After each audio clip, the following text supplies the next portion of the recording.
बोलो सियावर रामचंद्र भगवान की जय। बोल बजरंग बली की जय। मंगल भवन अमंगल हारी, द्रवंश दशरथ अजर बिहारी। दीन दयाल विरद संभारी, हरहु नाथ मम संकट भारी। एहि कर होई परम कल्याणा, सोई करऊं अब कृपा निधाना।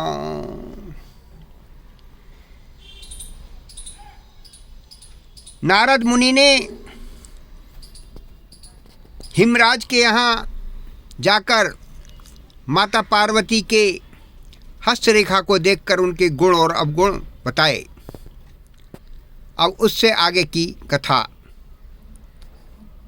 शुरू होती है। बड़ा आनंद आ रहा है, सब लोग आनंद लें।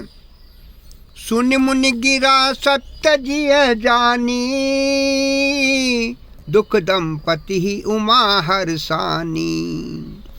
नारद हूँ यह भेद न जाना, दशा एक समुझब बिलगाना। नारद मुनि की वाणी को सुनकर और उसको हृदय में सत्य जानकर पति पत्नी हिमवान और मैना को दुख हुआ और पार्वती जी मन ही मन में अत्यंत प्रसन्न हुई।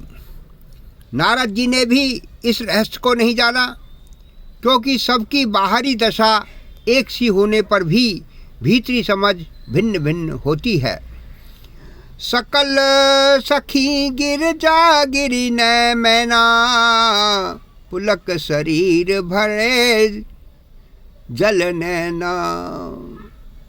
होई नमस्या देव ऋषि भाषा, उमा सो बचनु हृदय धरि राखा। सारी सखियां पार्वती, पर्वतराज, हिमवान और मैना सभी के शरीर पुलकित थे, हर्षित थे, प्रफुल्लित थे और सभी के नेत्रों में जल भरा था। देव ऋषि के वचन असत्य नहीं हो सकते, यह विचार कर पार्वती ने उन वचनों को अपने हृदय में धारण कर लिया।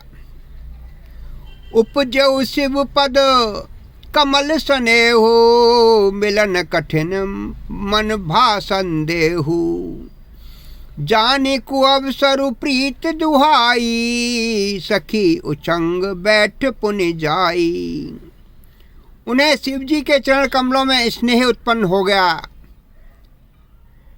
परंतु मन में यह संदेह हुआ कि उनका मिलना कठिन है।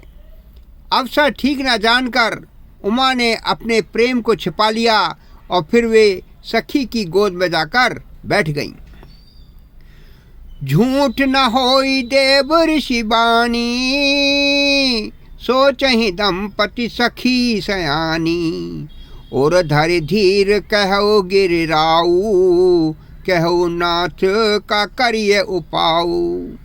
देव ऋषि की वाणी झूठी नहीं हो सकती, यह विचार कर हिमवान और मैना और सारी चतुर सखियां